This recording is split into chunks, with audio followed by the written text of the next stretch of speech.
अवैध पिवळी रेती वाहतूक करणारे ट्रॅक्टर जप्त, चालकावर गुन्हा दाखल. दिनांक 11 जून 2026 रोजी स्थानिक गुन्हे शाखेचे पथक पोलीस स्टेशन उमरखेड हद्दीत पेट्रोलिंग करत असताना गोपनीय बातमीदाराकडून माहिती मिळाली की मौजे उमरखेड गावच्या हद्दीत उमरखेड ते विडूळ रोडने ट्रॅक्टरद्वारे अवैध विना रॉयल्टी पिवळी रेती वाहतूक होत आहे. अशी माहिती मिळाल्याने नमूद पोलीस अधिकारी व पोलीस अंमलदार तसेच 2 पंचासह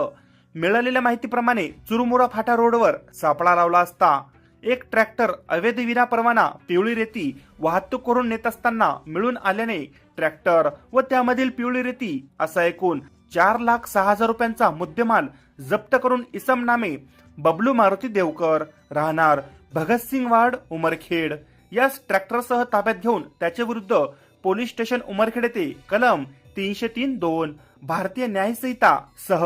महाराष्ट्र जमीन महसूल अधिनियम 1966 चे कलम 48(8), 47(7) अन्वये गुन्हा नोंद करण्यात आलेला आहे. सदरची कारवाई वरिष्ठांच्या मार्गदर्शनाखाली सहाय्यक पोलीस निरीक्षक धीरज बांडे,